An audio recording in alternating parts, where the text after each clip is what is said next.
Okay, so we're going to read Turtle, Turtle, Watch Out, written by April Pulley Sire and illustrated by Annie Patterson. Our essential question is, what are features of different animal habitats? Read about sea turtles that live in the ocean.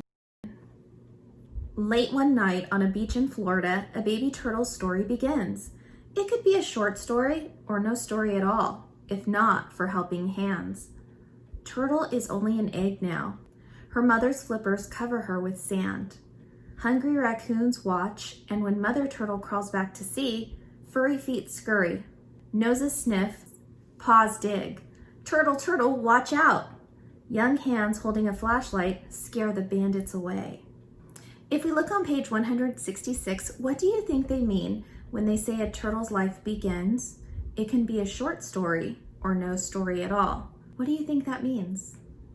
Let's go ahead and think about that question for a while, and let's go ahead and look at all the helping hands that help some of the turtles. They place a wire mesh around the turtle nest to protect the buried eggs. Morning comes, so does the car. It speeds toward the eggs. Turtle, turtle, watch out!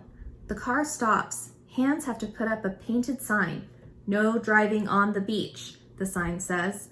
The car leaves. The turtle nest is safe and undisturbed. Turtle sees none of this inside her egg. 2 months later, Turtle begins to tear her leathery eggshell. She rips it open with a special tooth. She rocks and wiggles to escape. Then she rests, still half in her shell. Her yolk sac, attached to the bottom of her shell, shrinks as her body absorbs its energy. A day later, nudging and pushing, she and the other hatchlings dig toward the surface. They scramble, then rest. Scramble, then rest. Their upward journey takes 3 whole days. So I want you to visualize. We have all these little turtle eggs, tiny, tiny turtle eggs in a hole in the sand. And the turtles have to scramble to get out, and then it takes them a long time. How long does it take them? 3 days. So just like it says in the text, they scramble and then they have to rest. Scramble and rest. Scramble and rest. It takes a while. Finally, on a moonlit August night, Turtle peeks out of the sand. Other hatchlings below her are pushing her upward. All around her, the hatchlings dig out. Pushing against the sand, Turtle crawls across the beach. Go to the light. That's all Turtle knows. At night, the brightest light should be the horizon over the sea. Tonight, it's not. Turtle crawls toward the wrong light, shining from across the street. Turtle, turtle, watch out! Make predictions. Where do you think the turtle will crawl to? Make a prediction about what will happen. So when turtles begin their journey, they know one thing, and they know that they need to go to the light. It's just one thing that they're born knowing what to do, and it's go to the light. The light that they go to is the moonlight that should be shining over the ocean, because they have to get into the ocean. But what if there's another light and it's brighter? What do you think is going to happen to the hatchlings? Let's find out. Small hands switch off the light. Turtle turns and crawls the other way. She scurries toward the ocean waves. Step by step, she journeys down the beach. Animals gather, night herons, cats, and raccoons. They are hungry and are here to eat the hatchlings. Turtle, turtle, watch out! Quickly, Turtle scoots to the water. Whoosh! Water picks her up and carries her seaward, then pushes her back toward the beach. Waves tumble her tiny body, then carry her to sea again. She pushes her flippers. She can swim. She swims past hungry fish. Currents catch her and carry her far from the shore. For months, she drifts in patches of seaweed. She dines on tiny plants and animals. She grows. Currents carry her thousands of miles, circling an ocean wide, until one day she leaves the floating sargassum, a mass of algae. She begins to swim. Past islands, past sailfish, past humpback whales.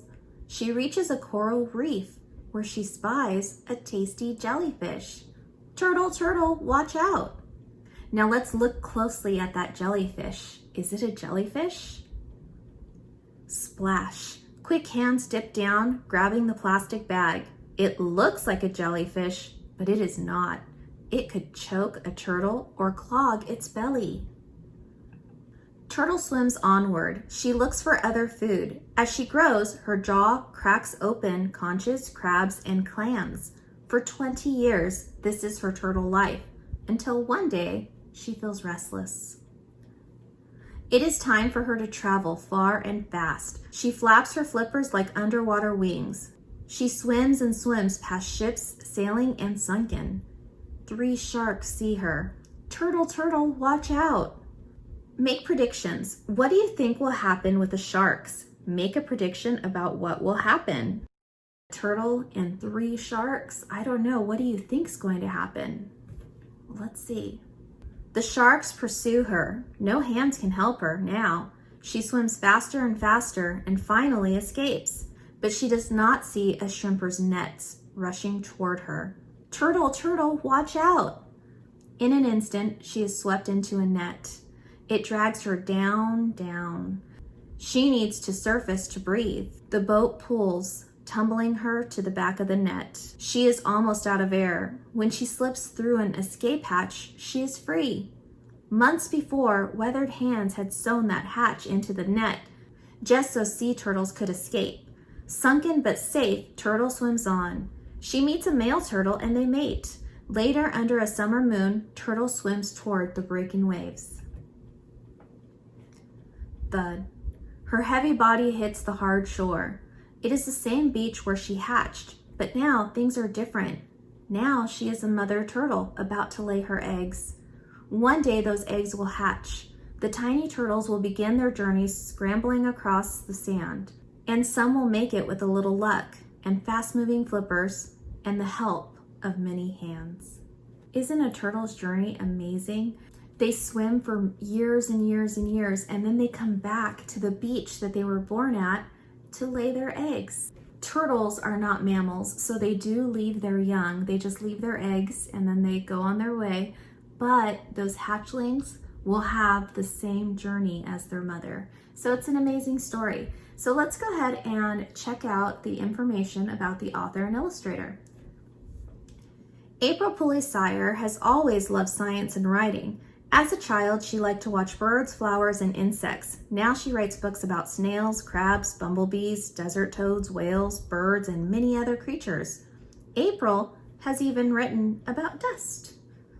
Annie Patterson illustrates children's books. She enjoys watching the oceans and animals where she lives. Polar bears and snowy owls are some animals Annie sees by her home.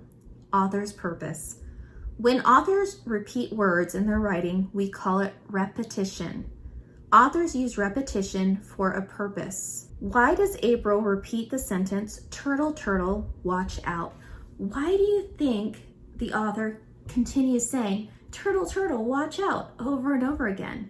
Well, it's because there's lots of times in a turtle's life that the turtle is in danger. So they just kind of want to point that out, that all of these times something bad could have happened to the turtle, but there were lots of helping hands along the way to help these turtles live a long life. Now, at the beginning of this story, we forgot to talk about what the genre of the story is. The genre of the story is narrative nonfiction. Nonfiction means it's not fake. So this life cycle story is something that can actually happen in real life. So when they make this a narrative, that just means that they make this journey into a story. But this is really what turtles do. And that's it. So we're going to explore this text a lot this week. So I hope you enjoyed it. And we're going to share some fun turtle stories this week. So until next time, bye.